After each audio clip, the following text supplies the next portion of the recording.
Hello, welcome to Do-It-Yourself Vintage Trailer Rescue. Today I'm going to talk to you about why removing the skin is so critical and the proper way to rebuild these things. If you come and look, I left this little piece right here. Everything is tore down. But I left this little piece of, this is the finished inside ceiling. It's actually in between the top, I call it a beam, and the bottom support. So it's actually sandwiched between there. So in order to actually do it correctly, this would need to be removed. Of course, ours is rotted, completely gone, so it'd have to be anyways, but you would need to remove this top one, put your paneling in there, and then screw and nail this down. And that's the proper way to do it. And that makes a nice clean joint too. Cutting that angle is always hard. So the way we're gonna do it is after I have this removed, this sheet's actually gonna get put in here first. I'm gonna take my router, and we'll maybe show that. I'm gonna take my router, I'm gonna take it, run it along there, it's gonna make a clean cut, it'll be perfect cut. Then we put the top one on.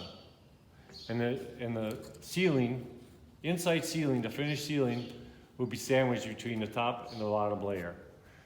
And then when it attaches over to there, it makes a super strong joint.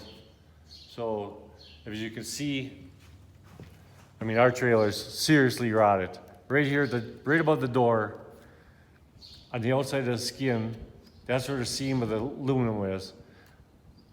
Both trailers I've done, they've been right here. And it looks like it was rotten there for the day, probably leaking there to the day it come out of factories. It's just hard to fix that. I have a way, I haven't got planning to do it, but, so I'm gonna replace both sides of the doors supports. This one ain't too bad, but it ain't nothing to remove those couple and just make sure you got brand new wood in here. And also, these are not 2x2s as we know it in the stores today. Back then they had a different dimension.